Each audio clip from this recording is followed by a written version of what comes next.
सच्चा प्रेमी सतगुरु की रजा में जीता है तो उसका जीवन एक साधना बन जाता है। अब हर काम, हर बात, हर सांस एक भक्ति का हिस्सा बन जाती है। उसका हृदय अब शांति का मंदिर बन जाता है।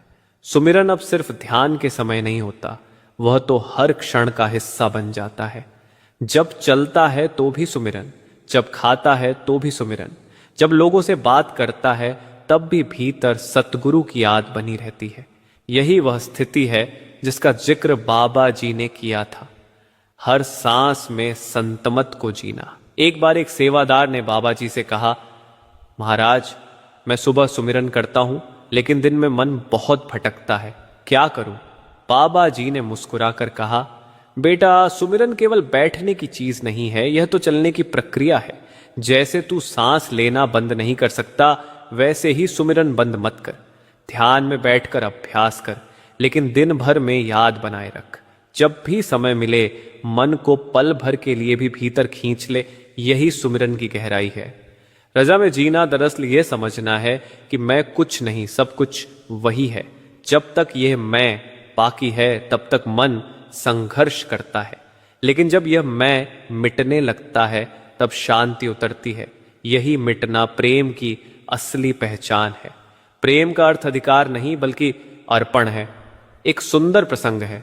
एक साधक हर दिन सद्गुरु की सेवा करता था, लेकिन जब कभी उसे सेवा के बाद सराहना नहीं मिलती तो वह भीतर से दुखी हो जाता।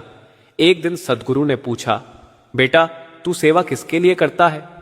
उसने कहा, आपके लिए महाराज। सद्गुरु बोले, तो फिर जब तेरी सेवा का फल नहीं मिलता तो तू दुखी क्यों होता है? अगर तू मेरे लिए करता है तो मुझे तो पता है कि तू कर रहा है। जब मेरा ज्ञान तेरे लिए काफी नहीं तब तू लोगों की प्रशंसा ढूंढता है। ये वचन सुनकर उसका मन जाग गया।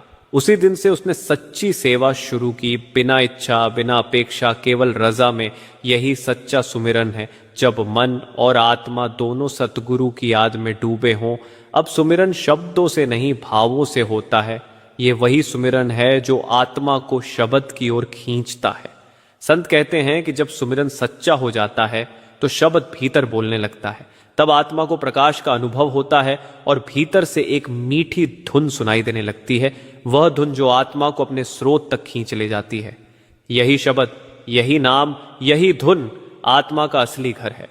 बाबा सावन सिंह जी कहा करते थे, शब्द आत्मा का मार्गदर्शक है। जब आत्मा शब्द से जुड़ती है तो वह अपने घर का रास्ता पहचान लेती है।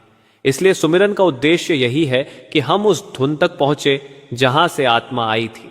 लेकिन यह संभव तभी है जब हम भीतर से शांत हों, और भीतर शांति तभी आती है जब हम रजा में जीना सीखें। कई बार भक्त पूछते हैं, महाराज, क्या प्रभु हमसे दूर है? सद्गुरु कहते हैं, नहीं बेटा, प्रभु तो तेरे अंदर है, बस तू बाहर देखता रहता है। यही मन की आदत है, हमेशा बाहर भागता है, जबकि सत्य भीतर है। जब हम सुमिरन से मन को भीतर मोड़ते हैं तब धीरे धीरे हमें एहसास होता है कि प्रभु कहीं बाहर नहीं, वही श्वासों में, उसी स्मरण में है। रजा और सुमिरन का संबंध इतना गहरा है कि एक के बिना दूसरा अधूरा है। अगर सुमिरन है